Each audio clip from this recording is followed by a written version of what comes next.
Chers téléspectateurs, bonjour et bienvenue dans ce magazine version 2021. Un sujet d'actualité aujourd'hui important, ici à Mougins, sur l'action pénitentiaire d'insertion et de probation dans la lutte contre l'alcoolisme. Alcoolique anonyme, Provence-Alpes-Côte d'Azur. La télé est à vous.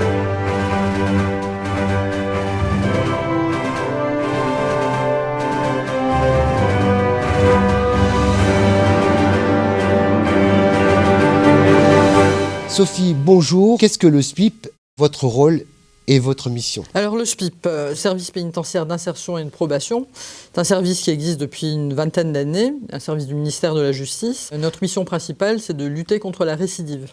À ce titre, le service donc, existe à la fois en milieu ouvert et en milieu fermé. Milieu ouvert sont toutes les personnes condamnées, mais qui ne sont pas condamnées à une peine de prison et qui sont suivies par la justice.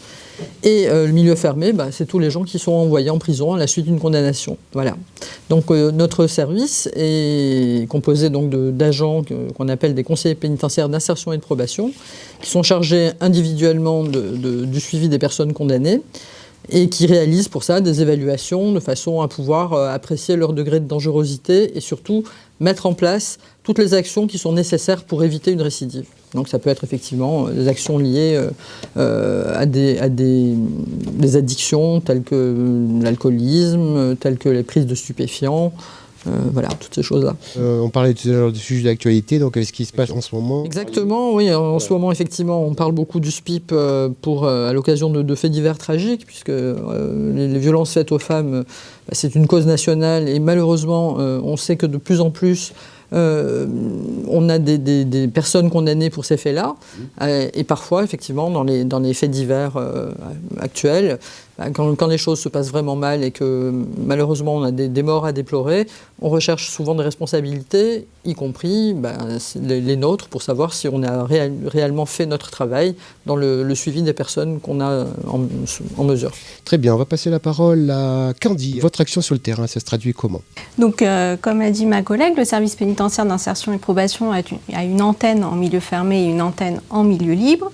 Donc pour le SPIP en milieu libre, nous participons, nous sommes garants de l'exécution des peines auxquelles sont condamnées les personnes placées sous main de justice. Mais pas en milieu carcéral, à l'extérieur. En milieu libre, voilà, ce sont des peines de type travail d'intérêt général, placement sous surveillance électronique, dont on entend parfois parler dans les médias, le fameux bracelet, effectivement.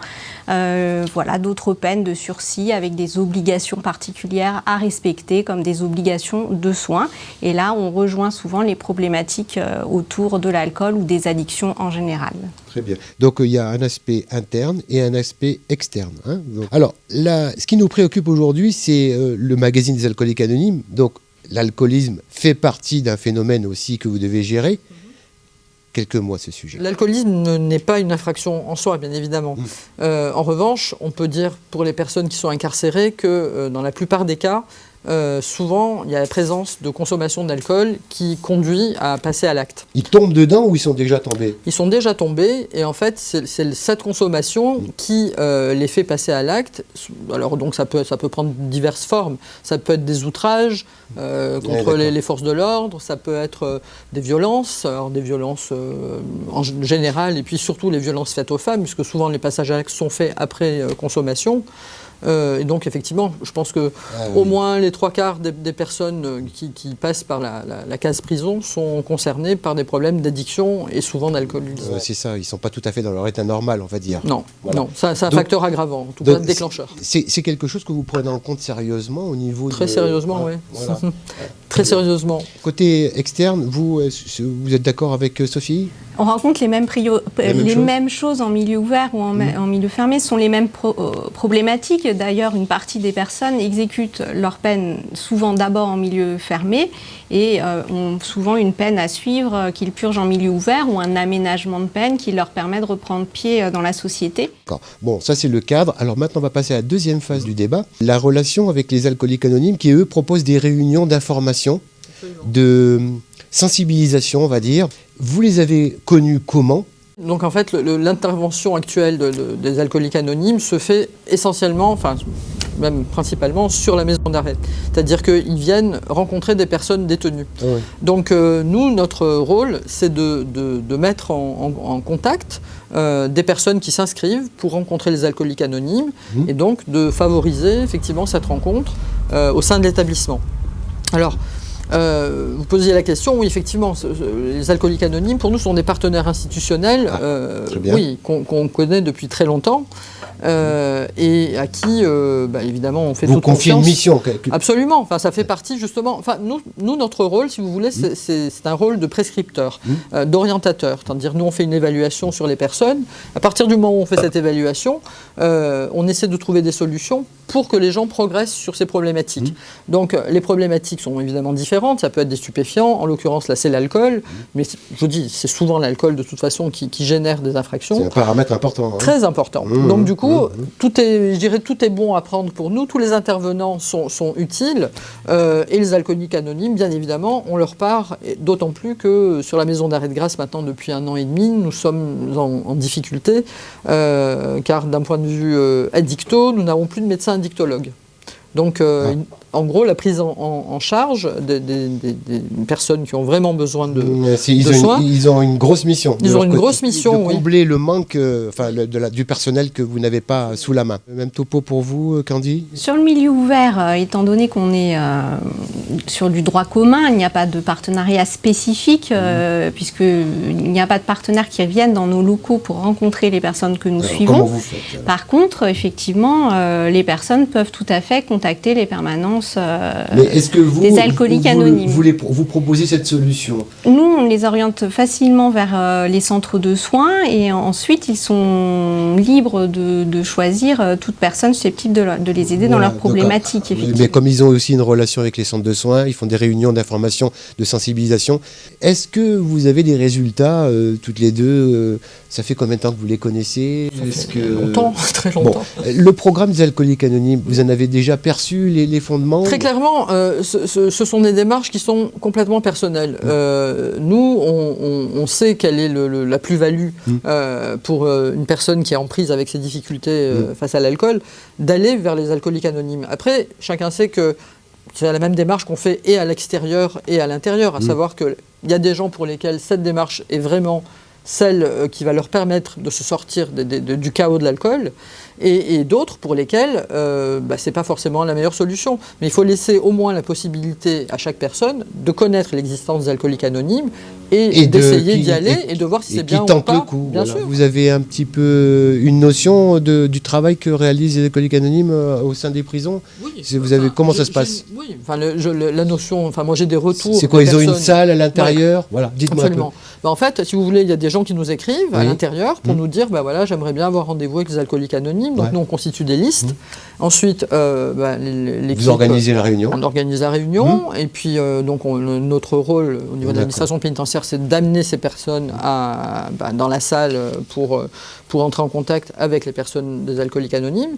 Et puis, donc, la réunion se tient. Après, je dirais, pour nous, c'est difficile aussi d'avoir un réel retour par rapport à ça. Une mesure, on ne peut pas mesurer. En fait, c'est une mesure thérapeutique. Et vous savez, tout ce qui est thérapeutique, c'est toujours bon. C'est toujours bon, mais c'est surtout, il y a le secret médical qui fait qu'on ne peut pas vraiment être très intrusif là-dessus. C'est un plus qu'un mois. Oui, absolument. Bien. On est d'accord, vous aussi ? Oui, bien sûr. De toute façon, ce sont des problématiques qui touchent les personnes dans l'ensemble de leur vie et il faut qu'ils trouvent les moyens effectivement personnels, les ressources.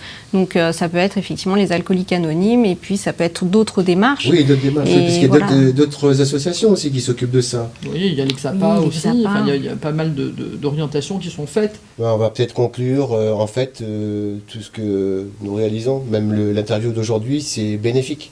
C'est très bénéfique, c'est positif, très utile.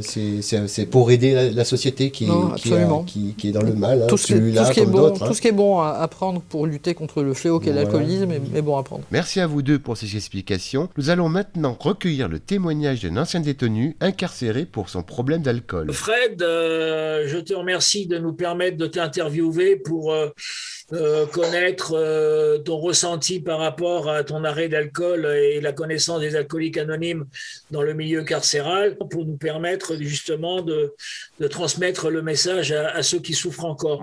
Tout d'abord, je voudrais remercier les gens qui font cette réunion parce que l'importance d'avoir Léa en prison est primordiale. Pour quelqu'un qui est rentré, je suis rentré 4 fois en prison pour alcoolémie et violence.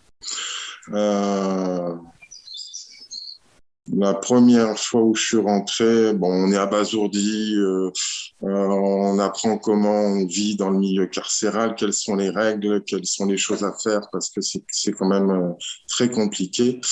Et à partir de la deuxième fois où je suis rentré, on m'a proposé, je me suis rendu compte qu'il y avait une réunion d'alcooliques anonymes.